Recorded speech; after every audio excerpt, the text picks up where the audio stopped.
Our time 24 minutes before 11 o'clock. It is Capital 100.4 FM Harare's Heartbeat. A song beneath my voice coming from Terry Africa. A song called Kazeve Zeve. We are still in the month of March, which is Women's Month, and the call has been for women to choose to challenge. The next program is proudly brought to you by the Institute for Young Women Development, an organization that seeks to empower women. It has also created spaces for the promotion of young women's rights, safeguarding their livelihoods and enhancing participation. Earlier on, we had crossed over to Pauline Katsamba, who is attending the National Devolution Agenda, running under the theme Setting the Agenda for Coordinated and Inclusive Devolution Implementation Process in Zimbabwe. And today we want to talk about the devolution agenda and the concerns around it regarding women. On the line with me, I have Honorable Tatenda Mavetera, and she happens to be the MP for Sekechikomba. And I also have Laureen Moparisi Sani, Director, Combined Harare Residents Association, who will be helping us dissect this one. And let me just quickly say good morning to them as they are on the line with me. Honorable Mavetera, good morning, and thank you so much for joining us on Capital 100.4 FM. Hi, how are you, Glenda? How are you, Zimbabwe? Thank you very much for bringing me to the show. As well, Laureen Moparisi, you're the Director, Combined Harare Residents Association. Thank you so much for joining us again. Hi, good morning. It's Mopasiri. Thank you so much for that correction. And coming to you, Honorable Tatenda Mavetera, what opportunities are there for young women to effectively participate in this devolution agenda?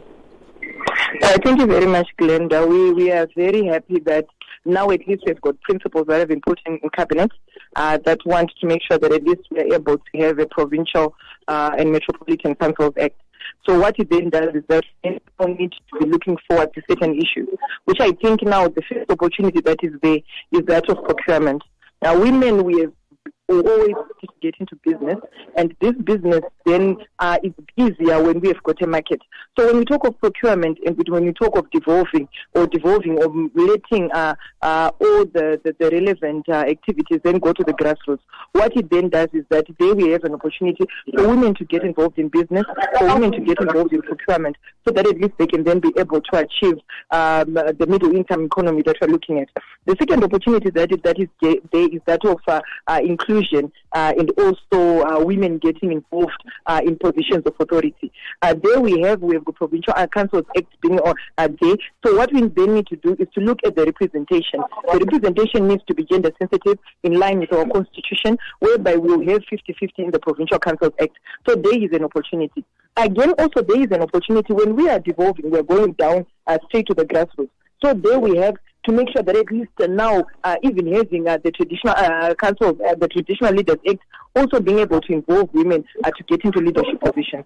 Again, the third issue is that when we look at this, we also have there's an opportunity there for women to make sure that at least they have access to certain services. Because when we talk of devolution, it goes to the grassroots, it goes to the general person who is on the ground, who is there, the last person that you can think of. So for us, there is an opportunity. And also we are hoping that all marginalized people, be it people living with disabilities, be it people actually that are women who have been marginalized, they also have an opportunity to get involved in the process and also make sure that at least they can economically emancipate themselves.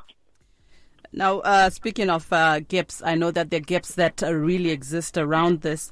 What needs to be addressed, Honorable Tatenda Mavetera, in as far as ensuring that the devolution is fully operationalized?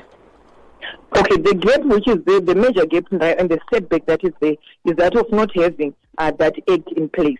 That's one of the major gaps that is there. We hope that if that act is going to be in place, that means that now we can then be able to see women getting involved. We'll be able to see everyone getting involved in the whole process. The second issue, it's not really a gap, but I think it's just a shortfall. We have got 5% being allocated currently, and that is the provision which is there on Section 301 of the Constitution. That section talks of 5%, but for us, if you look at the needs that women have, it's a bit on the minimum side. So I was hoping that if we could, we have always had that conversation as parliamentarians, we needed to move from 5% at least to even 10%, so that the issues of women can then be able to be devolved. And again, we also feel that women do not know the opportunity that they have in terms of procurement. The Procurement Act talks of the first right to refusal of the local people. And it also talks of a provision for women being involved in procurement. So that gap of women not knowing what is entitled to them in the Procurement Act is a gap that needs to be capitalized on, and making sure that women know opportunities that are there for them to be getting involved in procurement. And again, I also feel that there's also another gap within ZEC. ZEC right now has got a mandate. We understand that there is a policy that His Excellency pronounced of the 30% allocation of seats to councils. But however, we also feel that at least now, going forward, they should actually be able to see to it that we will be able to have involvement and inclusion of women, so that we can then be able to address 50-50. So the gap which is there is that there is no act right now which also compels even ZEC. I know we've got the ZEC Act, but we feel that there is need for them to given a mandate not from the Constitution but from the electoral reforms that we hope to have, to be having from the Act for ZEC, for it to be able to look at issues to do with involvement of women. So the 50-50 is very important, so that at least the women can be involved. When women are involved in any process, I believe that we'll be able to get involved in anything that has to be coming our way, be it procurement, be it representation, because we are already there. So I think that those are some of the gaps that I think are very much missing in making sure that we will be able to achieve devolution. Now, and again, to add on the issue. And again, we have got the issue of the constitutional amendment, which then excludes members of parliament again. That is also something that I think, if we are going to conclude on it, we'll then be able to make parliamentarians effectively be able to monitor and have an oversight role on the provincial council. So for me, when I look at all that, that is a gap that is there, which then needs to be addressed adequately. Appreciated. Now, there's always that question about the political will in as far as implementing some of these things. Is there political will, Honourable Tatenda Mavetera, in as far as government to fully implement the devolution? Indeed, there is. We need to look at what efforts government has done now. They've got an interministerial committee, which is in cabinet, which the president is the chairperson, which already looks at how we can then be able to look at devolution at a greater level. Again, we have got the constitutional number 2 amendment, which then looks at the composition of the provincial council, which then needs to be amended. Already that amendment shows that there were some loopholes that were there, and then there is need then for us to be making sure that we make it a better one. And again, the appointment of provincial councils, provincial ministers, which and then renaming even the PDC. Right now we've got the PDC, who was previously the provincial administrator. Now he's being called provincial district coordinator. So he's going to be coordinating the whole district. So that alone, it shows that government is really focused. It's looking at these areas and making sure that these women are also involved. And also just even the Provincial Councils Act, also the principles coming up in cabinet, so that at least now we know it's now going to the Attorney General, whereby we are coming up with a bill, and then of course we'll then be able to come up with an act. So all that alone, I feel that indeed these are efforts that government is showing that they are very much involved in making sure that devolution will actually take and come into place. Well, I know, Honourable, you're in a rush, and I just said we need to have this conversation. Thank you so much for taking time to speak to us, and hopefully we'll be able to engage further around these issues. Thank you so much for your time. Honourable Tatenda? Hello? All right. I seem to have lost the Honourable Member of Parliament, Tatenda Mavetera there, but we're still in a segment that is proudly brought to us by the Institute for Young Women Development. And we are in that segment where we're touching on various issues around devolution and how women can get involved and the key concerns around it. And I also have Loreen Mopasi. She is the Director, Combined Harare Residents Association. Loreen, from your local government status paper, what are the legislative changes that should be made in order to fully operationalize devolution? Mm-hmm. Yeah, so in terms of the legislative amendments, really they have to do with Provincial and Metropolitan Councils Act, the Urban Councils Act, and the Rural District Councils Act.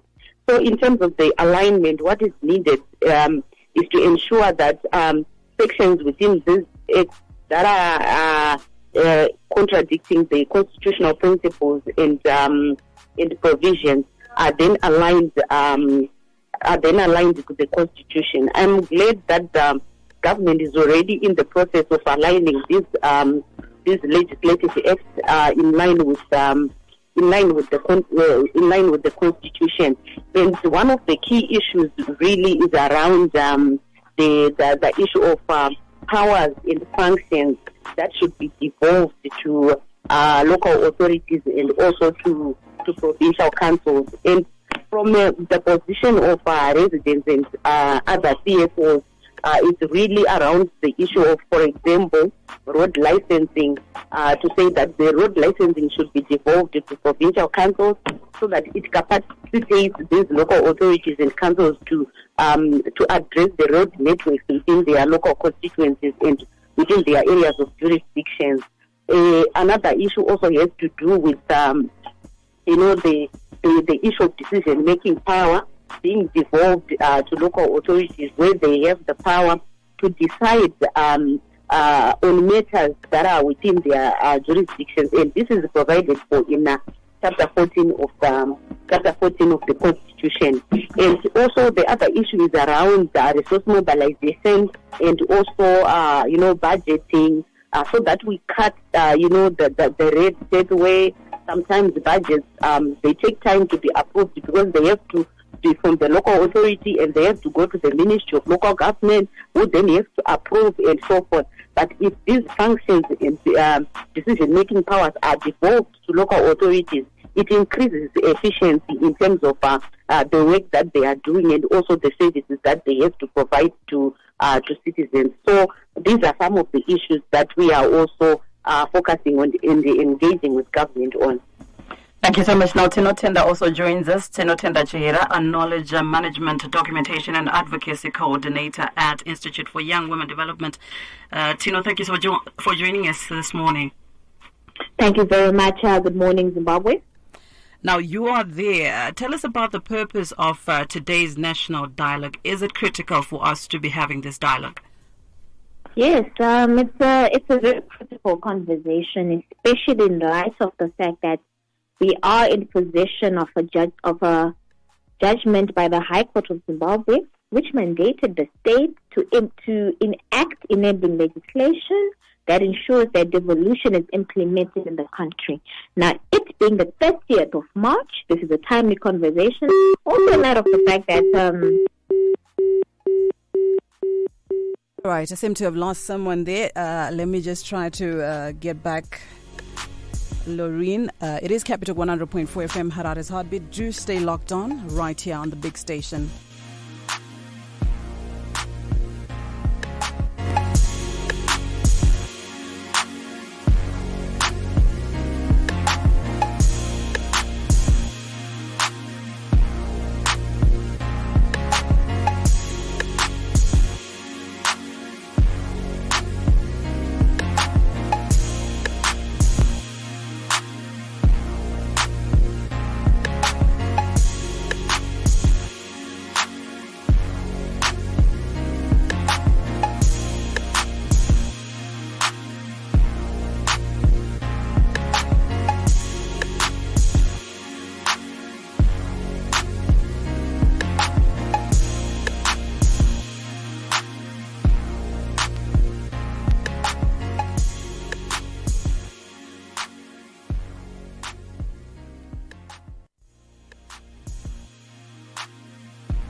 Oh, I seem to have lost Tino and Lorraine, but I think I have them back on the line. And Tino, you were just taking us through the purpose of today's national dialogue and why it is critical for us to be having this one here. Thank you very much. Before my line dropped, I was just explaining about the High Court judgment, and in addition to that, would like to couple our argument, obviously, with the supreme law of the land, the 2013 Constitution. Almost 8 years down the line, we have Chapter 14 that articulates the principles of devolution, but today we do not have the enabling legislation. So this is a very timely conversation. Indeed. Now, Lorraine, maybe just talking about what Tino Tenda just spoke about, the 31st of March High Court judgment. Has the government fulfilled its obligations thus far? Well, that is exactly where you may proceed. All right, Lorraine, you take this one. Has the government fulfilled its obligations? Yeah, we are waiting to see. Just in maybe a day's time.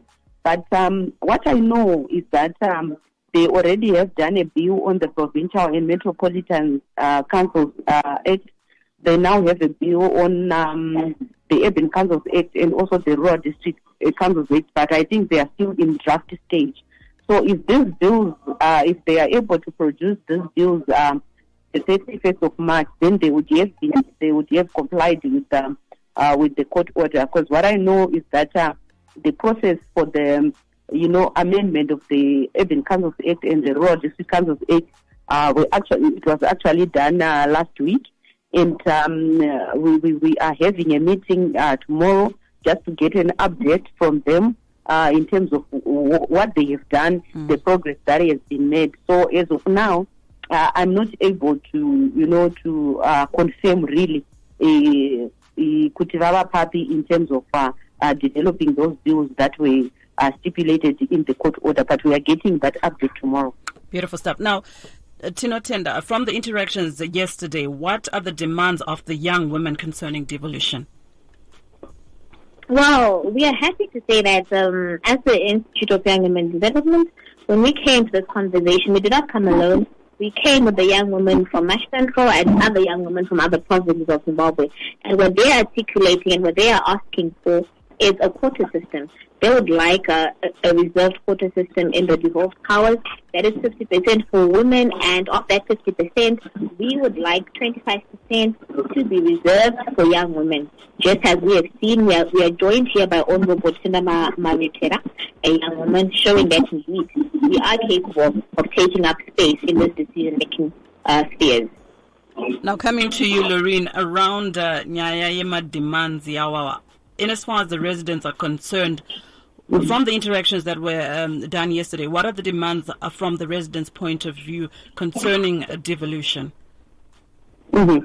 Yeah. So in terms of the demands from the residents' side, the first one is on fiscal devolution.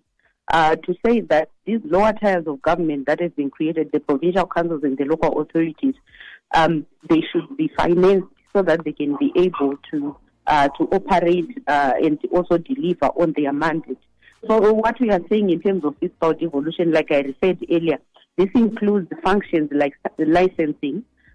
This includes functions like procurement, where it is devolved to the lower tiers of government, and it also capacitates these councils to mobilize the resources. It is then. It's actually not like what is happening right now, that licensing is centralized, where you have, like, for example, some of the services are centralized. So the decentralization also has to do with the financing of certain functions. So the other demand that we have also in line with that is that there should be a legislative framework that guides the disbursement of devolution funds.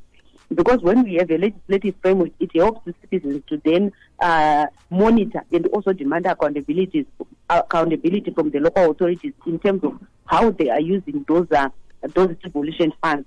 So what we are saying is that we need a legislative framework that has a disbursement formula so as to ensure that there is equity across provinces in the country in terms of how they benefit from those from those devolution funds. All right, we have a question coming from one of our listeners out of love. If the Honourable was still with us on the line, but I know she was rushing somewhere. But maybe I would throw this one to you, Loreen. Someone comes through, says, does the central government really need to be propped up by court orders to follow the Constitution? Your thoughts around that before I rush to Tino Tenda. Yeah, I think it does not need to. But then we had to go to court because the Constitution was passed in 2013. We are now in 2021, and nothing significant had been done in terms of alignment of law. So it's like we're still using provisions of the old Constitution. So that's why we also had to go to court so as to seek an order that would compel government to do this as a matter of urgency. But all things being equal, this is the role of government. This should have been done earlier. Mm-hmm. Indeed. Now, Tino, coming to you, what are the gendered impacts really around COVID-19 in relation to your devolution research report? I think one of the key outcomes from our research is that when it comes to global pandemics, global emergencies, it is very necessary for the state to have localized safety nets that can respond to such disasters. I mean, we all remember when the COVID-19 pandemic hit us last year that initially you would have to travel to Harare to have the test done. But if we had already implemented devolution and ensured that there are devolved structures that respond to any sort of emergency, including health emergencies, we would have found that the local authorities would have local solutions for the local people. And now when we're looking at women, this would mean that more traveling time for women, traveling expenses for women as well. So one of the key findings of our research and one of the key recommendations in the policy brief is that we need to implement devolution so that we have localized solutions and local safety nets available at the local level for the people in the local community. Great stuff. And just maybe as we wrap up, because we have run out of time, how can people get in touch with the Institute for Young Women Development, Tino? The Institute for Young Women Development has a Facebook page. You can catch it. It is called Institute for Young Women Development. We also have a Twitter page, which is at Young Women Inc., a very functional Twitter page. You can also contact us on our website, which is Institute for Young Women Development. You can also get in touch with myself either on my cell phone or via the pages that I just highlighted, which is 0776-918-090. Please follow us on Facebook, Twitter, and would like to continue engaging and discussing on the devolution aspect and how it affects women and young women in Zimbabwe. Tino Tenda, thank you so much for joining us today, and looking forward to having you on the show another day. Thank you very much. Thank you, Zimbabwe. Good day. As well, Loreen Mupasiri, thank you so much for joining us this morning. All right. That has been a program proudly brought to us by the Institute for Young Women Development, and we were talking to Tino Tenda Chiera, and she's the Management Documentation and Advocacy Coordinator at Institute for Young Women Development. Also had Loreen Pasiri, Director, Combined Harare Residents Association, to stand by for the news.